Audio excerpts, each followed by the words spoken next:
Thank you, Stuart, and welcome to all of you for participating in the Construction Financial Management Association's first ever virtual conference.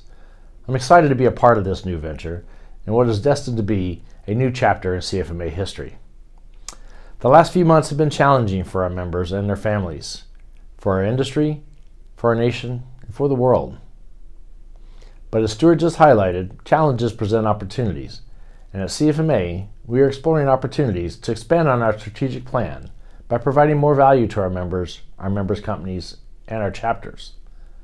This conference is one of those opportunities to achieve these goals, and I'd like to thank the members of the Conference Program Committee for making this happen.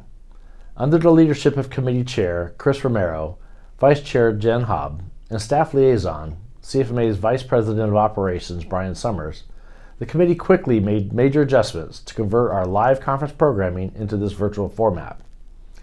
They also updated the programming to include new and relevant content regarding COVID-19. In addition to Brian Summers, I'd like to thank all of our staff here at CFMA who practically performed somersaults while working from home during the pandemic to take an idea formed just a couple of months ago and turn it into this reality. Our conference theme this year is Foresight is 2020, Leading with Clarity. As the challenges of the current global pandemic have provided opportunities for our association, these challenges also provide an opportunity, as well as a necessity, for leaders to lead with clarity. I'd like to highlight for you today 3 tools to accomplish this.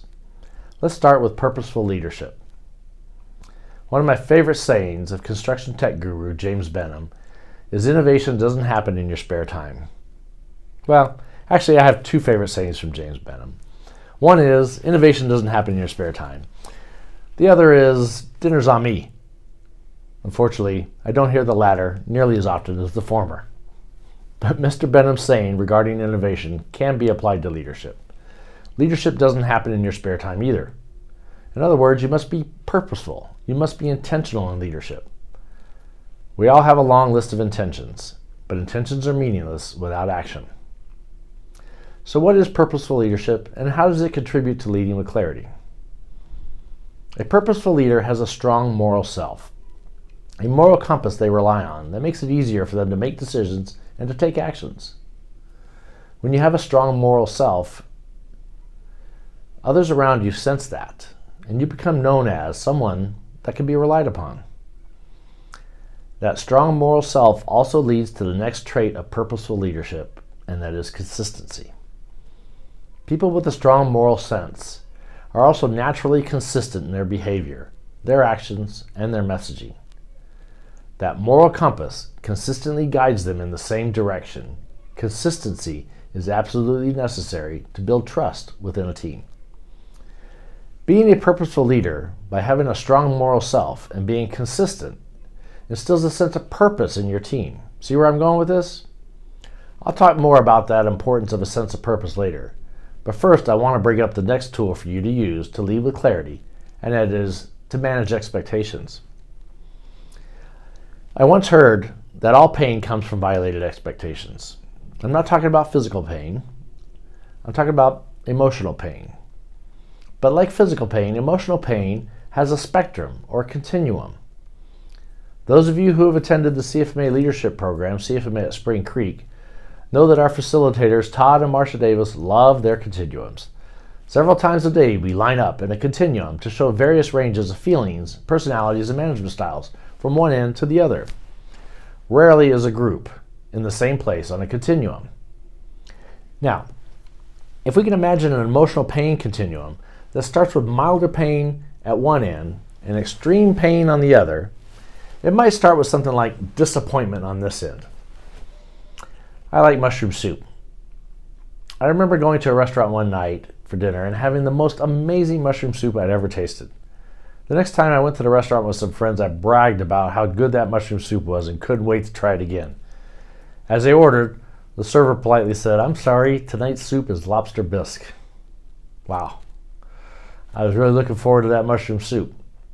I'm sure the lobster bisque is good, but it's not what I was expecting. My expectation had been violated, and I felt pain in the form of disappointment. Now, on the far other end of this continuum is extreme pain, such as heartbreak and grief. My best friend passed away nearly 7 years ago after losing a long battle with cancer. It was shortly after the 2013 AGC CFMA Financial Management Conference in Las Vegas. I remember it vividly because a fellow CFMA member and friend of ours asked me in the hallway, "Where's Fee? I thought he said he was attending." His name is Feliciano Sanchez, but only his mother calls him Feliciano. His friends simply call him Fee. I said Fee called earlier, said he's not feeling well and is going to skip the conference this year, but don't worry, I'll catch him up on the conference next week. The cancer was spreading rapidly, and he passed away just 2 short weeks later. I think about Fee every day. It's a pain that 7 years later has not gone away. Why is that? Why do I feel this pain? It's another violated expectation. I thought Fee would be with us forever. I thought he would be at the next AGC CFMA conference. I fully expected that he would have been at this virtual conference with all of us here today. I apologize for the emotional roller coaster I just took you on.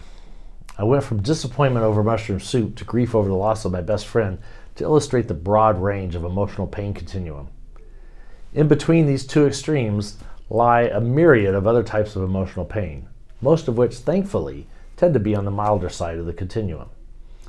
In the workplace, we commonly see these in the form of disappointment, frustration, contempt, maybe even anger. So, if all pain comes from violated expectations, it would stand to reason that we can avoid pain by managing expectations.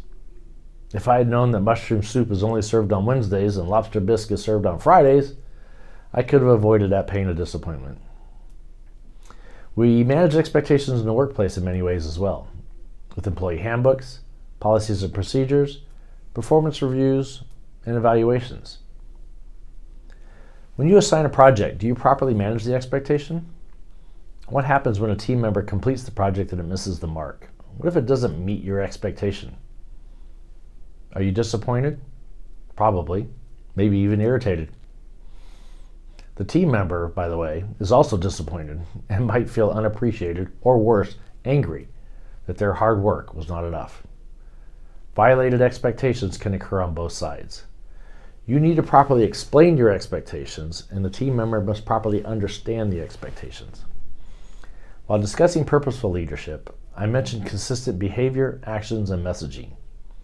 Coincidentally, all of these lead to better management of expectations as well.